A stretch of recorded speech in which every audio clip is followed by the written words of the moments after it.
कि जो व्यक्ति ये कहे कि मेरे साथ मैं वहाँ इजी नहीं महसूस कर रहा हूँ, जो सपना उन्होंने दिखाया था वो वहाँ नहीं मिला और मैंने देखा कि 2 साल में तिरस्कार के अलावा, झूठ के अलावा, बेईमानी के अलावा इस भारतीय जनता पार्टी में कुछ भी नहीं हो रहा है।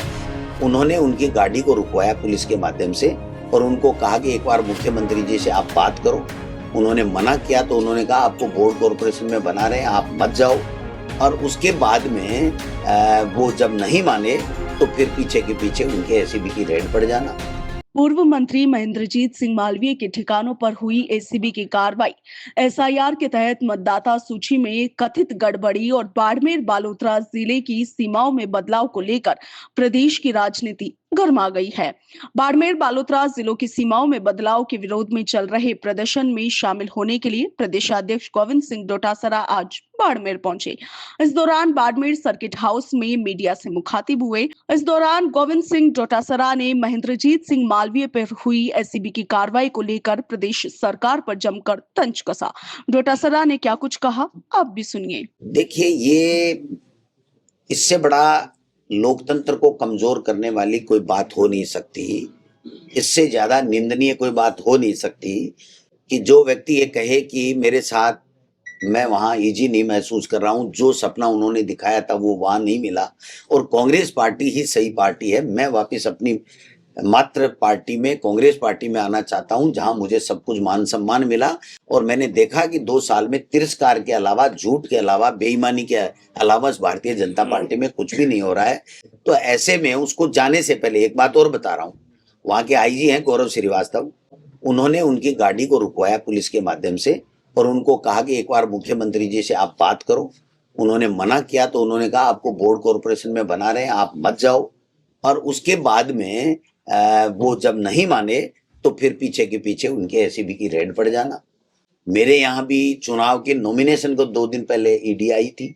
अभी भी मुख्यमंत्री जी सब कांग्रेस को बेईमान, चोर, पता नहीं क्या क्या बताते हैं और मैं आपको स्पष्ट कहना चाहता हूं कि इतना डाका डल रहा है यहाँ पर।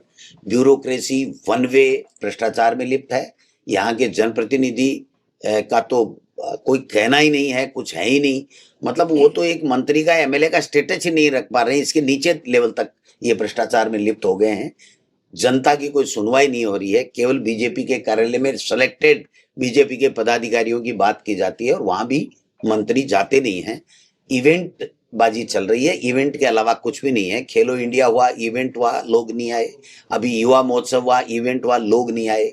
अमित शाह जी आए दूसरे काम से थे और सरकारी कर्मचारियों को सरकारी खर्चे पे बुला करके और प्रोग्राम का नाम दिया, एक इवेंट मैनेजमेंट किया, जबकि सही बात ये थी कि 4 घंटे जो सीएमआर में मिले और एसआईआर के ऊपर उनको लताड़ा गया, बीएल संतोष जी के द्वारा लताड़ा गया कि एसआईआर के माध्यम से कांग्रेस के वोट काटने थे, आपके फर्जी वोट जोड़ने थे, आपने क्या किया? कुछ नहीं किया।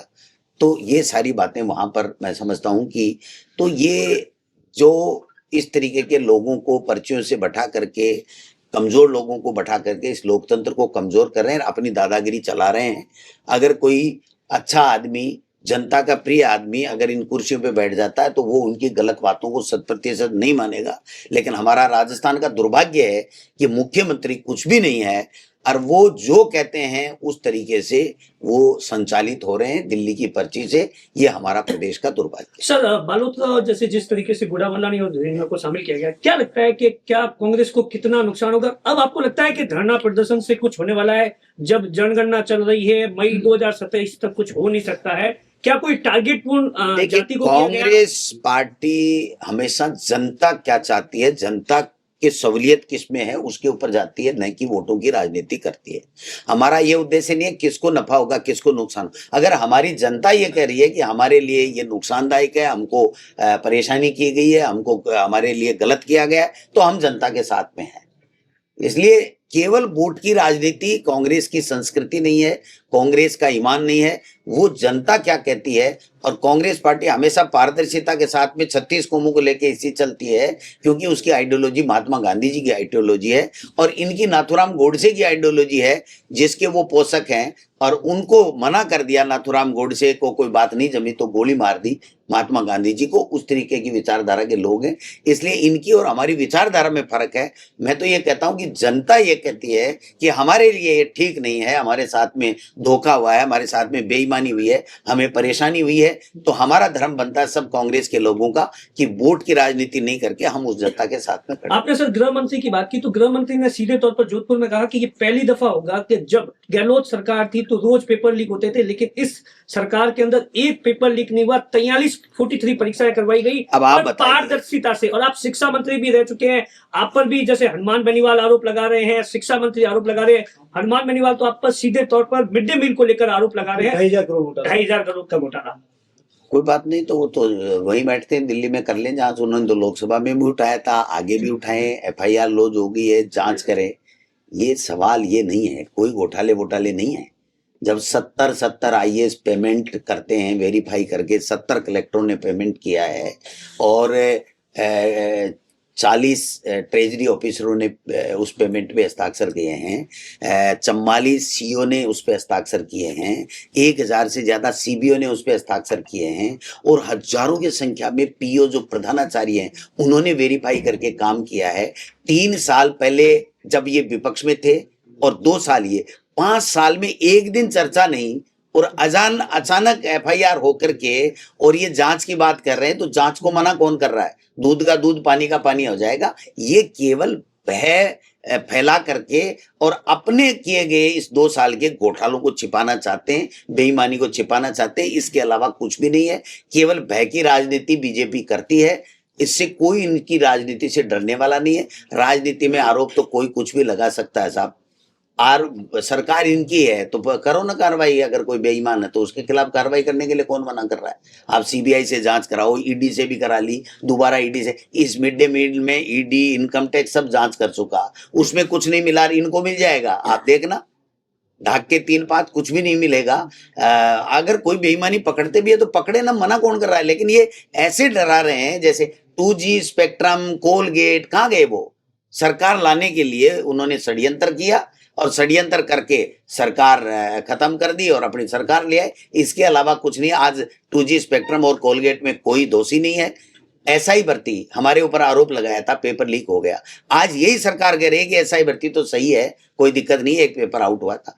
रीट भर्ती आज बताइए ना, लगभग 5 साल हो गए, 5 साल हो गए उस रीट के एक पेपर को। उसके अंदर हमारी सरकार थी तब सारे लोगों को जेल में कर दिया, इन्होंने 5 ही नहीं पकड़े होंगे रीट भर्ती में। तो ये आरोप लगाना राजनीति में बहुत सस्ता साधन है कि किसी को आरोप लगा करके और उसको लोगों में बदनाम कर दो। लेकिन सही बात क्या है, इनकी ड्यूटी बनती है कि बेईमानों को पकड़े, सही काम करे। ये भर्ती करवा ही नहीं रहे तो इनके लीक क्या होंगे? ये तो खुद ही लीक पड़े हैं। इनके मंत्री लीग, इनके संतरी लीग, मुख्यमंत्री लीग, सारे लीग हैं इनके। तो काहे की पेपर की बात कर रहे हो? तो ये चतुर्थ श्रेणी कर्मचारी और वाल्मीकियों की भर्ती नहीं करा सकते, ये काहे की भर्ती की बातें कर रहे हैं? ये कभी सी हितैषी नहीं है। ये इस तरीके से कोई आरोप लगाए उससे कोई फर्क नहीं पड़ने वाला। जो साहूकार है वो साहूकार ही रहेगा, चोर है वो अपने आप पकड़ा जाएगा। ये अंदर करें, इनको किसने मना किया भाई? लेकिन सर इस बात के लिए तो तारीफ होनी चाहिए ना कि यहाँ पेपर लीक नहीं हो रहे भजनलाल जी। अरे पेपर हो ही नहीं रहे ना भाई साहब। परीक्षा करवा दी, मैं कोई की कहाँ से करा दी? आप तो भजनलाल जी जो कह रहे हैं वो बाणी बोल रहे हो। मैं दूसरों, आप बता दो मेरे को कौन सी पेपर कराए? 3rd ग्रेड के कितने पेपर कराए? 1st ग्रेड के कितने पेपर कराए? RS के कितने पेपर कराए? जो भर्ती बाकी बिजली बोर्ड के कितने पेपर कराए? वाल्मीकि और चतुर्थ श्रेणी कर्मचारी और सफाई कर्मचारी की भर्ती नहीं करा सके। 10वीं के बोर्ड के इनके हो गए, यूनिवर्सिटी के इनके हो गए। आज से 5 दिन पहले खबर आई थी कि 2 पेपरों को स्थगित कर दिया, वो पेपर आउट हो गए। ये पारदर्शिता नहीं रख रहे हैं, इसलिए इनका पता नहीं लग रहा है। निरस्त कर देते हैं, दोबारा करा लेते हैं, निरस्त कर देते हैं, दोबारा करा लेते हैं और खुद ही जांच करने वाले हैं, कहने वाले हैं। हमने जब एक पेपर कोई गड़बड़ हुआ तो उसको निकाला। ये तो पता नहीं RPSC पे क्या क्या आरोप लगा देते, तो क्या हो गया? ये बाबूलाल कटारा को इन्होंने थोड़ी पकड़ा है, हमने पकड़ा था, हमारी सरकार थी, हमने पारदर्शिता के साथ में, ईमानदारी के साथ में न्याय किया। आज क्या कर रहे हैं? ये कह रहे थे हम RPSC को चेंज कर देंगे, इसका मॉडल चेंज कर देंगे।